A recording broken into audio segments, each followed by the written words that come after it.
আপনারা যারা ইউটিউবে বা ফেসবুকে বিভিন্ন ধরনের চিপস তৈরির চটকদারিতা ভিডিও দেখে আপনি আপনার এলাকায় ছোট একটি চিপসের কারখানা করবেন বলে চিন্তা ভাবনা করতেছেন, বা আপনি ইতিমধ্যে একটি ছোট চিপসের কারখানা করছেন, কিন্তু আপনি সেই চিপসে একুরেট লাভ রাখতে পারতেছেন না, বা আপনার চিপসটা প্রথম অবস্থায় মার্কেটে ভালো চললেও কিছুদিন যাইতে আপনার চিপসগুলো ড্যাম হয়ে রিটার্ন আসতেছে, বা আপনার এই তেলের দাম বাড়ার কারণে চিপ ভেজে একুরেট লাভ রাখতে পারতেছেন না। আজকে কিন্তু আমার এই ভিডিওর মাধ্যমে আপনাদের এ টু জেড শিখিয়ে এবং বুঝিয়ে দিব যে কি মেডিসিন বা কি প্রিজারভেটিভ দিলে আপনার চিপসটা ভাজতে সময় তেল কম খাবে এবং চিপসটা 90 দিন প্যাকেটে মুসমুসে থাকবে। চলুন শুরু করা যাক আজকের ভিডিও। আসসালামু আলাইকুম বন্ধুরা, আপনারা যারা বিভিন্ন ধরনের ভিডিও দেখে বা বিভিন্ন জায়গায় ভিডিও দেখে এই চিপসগুলো নেন, বা চিপসের একুরেট গাইডলাইন ছাড়াই নিয়ে এসে শুধু তেল দিয়ে ভেজে মরিচ হলুদ দিয়ে মাখিয়ে প্যাকেট করে বিক্রি করেন, তাদের কিন্তু প্রথম অবস্থায় মালগুলো ভালোই চলে, কিছুদিন যাইতে না যাইতে কিন্তু সেই মালগুলো দোকান থেকে যখন রিটার্ন আসতে থাকে তখন কিন্তু তারা চোখে আসলে সরিষা ফুল দেখে। বন্ধুরা, যেমন একটা কাজ করার আগে অবশ্যই অভিজ্ঞ বা সেই বিষয়ে না জেনে বা একুরেট পরামর্শ না নিয়ে যদি সেই কাজে নামেন, সেই কাজে কিন্তু আপনারা সফলতা পাবেন না। আমি আপনাদের কখনো চাই না যে আপনাদের 2 টাকা লস হোক বা ক্ষতি হোক, এই জন্যই কিন্তু আমি আপনাদের জন্য এই ভিডিওগুলো করে থাকি। আপনারা যারা আমার এই ভিডিওটি এখন পর্যন্ত দেখতেছেন, অবশ্যই চ্যানেলটি সাবস্ক্রাইব করে ভিডিওতে লাইক দিয়ে আমাদের চ্যানেলের পাশেই থাকুন এরকম নতুন নতুন ভিডিও পাওয়ার জন্য।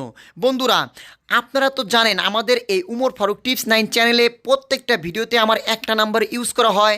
আপনারা যারা আমাদের থেকে নতুন অবস্থায় শেখার জন্য 5 KG 10 KG 15 KG 20 KG chips নেবেন বা মশলা নেবেন, তাদের কিন্তু আমি এ টু জেড গাইডলাইন দিয়ে দিব যে আপনি কিভাবে এই চিপসটা ভাজলে বা কোন মশলা বা কোন প্রিজারভেটিভটা দিলে আপনার চিপস 90 দিনও পুতাবে না, বা আপনার চিপস খেতে একুরেট স্বাদ আসবে, বা আপনার চিপস ভাজতে তেল কম খাবে। বন্ধুরা, আপনারা যদি একটি বিষয় না জেনে যদি সেই বিষয়ে কাজ করেন, সেখানে কিন্তু আপনাদের সফলতার হার কিন্তু 20%, আর আপনি যদি জেনে সেই বিষয়ে কাজ করেন সেক্ষেত্রে কিন্তু আপনার সফলতার হার কিন্তু 95%। বন্ধুরা, আপনারা আসলে চিন্তা ভাবনা করেন যে ভাই থেকে পরামর্শ নিয়ে বা ভাইয়ের থেকে চিপস যদি না নিয়ে আমরা নিজেই করি, মানে কয়েকটা টাকার জন্য যদি এই চিন্তা ভাবনা করেন, যখন দেখবেন যে আপনার প্রথম 1-2 মাস সামথিং ভালোই কিন্তু চিপগুলো মার্কেটে চলবে, যখন 1 মাস বা 15 দিন যাবে তখন দেখবেন যে যখন ড্যামেজ মালগুলো যখন রিটার্ন আসবে, তখন আসলে আপনারা চোখে আসলে সরিষার ফুল দেখবেন যে এই ড্যামেজ মালগুলো রিটার্নের জন্য আপনাদের কিন্তু লাভই থাকবে না। বন্ধুরা, আমি আপনাদের সেই উদ্দেশ্যে বা সেই জন্যে একুরেট আমি 3টা সিক্রেট কথা বলে যাই। আপনি যদি বাংলাদেশের যে কোনো জেলায় যে কোনো কারখানায় করেন না কেন, এই 3টা পয়েন্ট মাথায় রাখবেন। 1 নাম্বার, আপনি যে পণ্যটি তৈরি করতেছেন এই পণ্যটি উৎপাদনের পর কতদিন ভালো থাকবে, বা এই মালটায় আপনি ডেট কতদিন দিতে পারবেন। আর দ্বিতীয়ত হচ্ছে আপনার চিপসটা কোয়ালিটি এবং স্বাদটা কীরকম। আর তৃতীয় হচ্ছে আপনার মালের কালার আর ফ্লেভারটা কি একুরেট আছে নাকি। বন্ধুরা, এই যে দেখতেছেন যে আমাদের চিপসটা যে ভাজতেছে দেখেন কত সুন্দরভাবে ফুলতেছে, বা আমরা যেই কেমিক্যাল বা প্রিজারভেটিভ ইউজ করে আসলে মালটা তৈরি করি, আমাদের কিন্তু তেল লাগে একদম কম এবং চিপসটাও কিন্তু 90 দিন ভালো থাকে। এবং আমাদের কাছে বিভিন্ন চিপসের বারবিকিউ চিকেন স্পাইসি ডং চিপসের সিক্রেট মশলা আছে।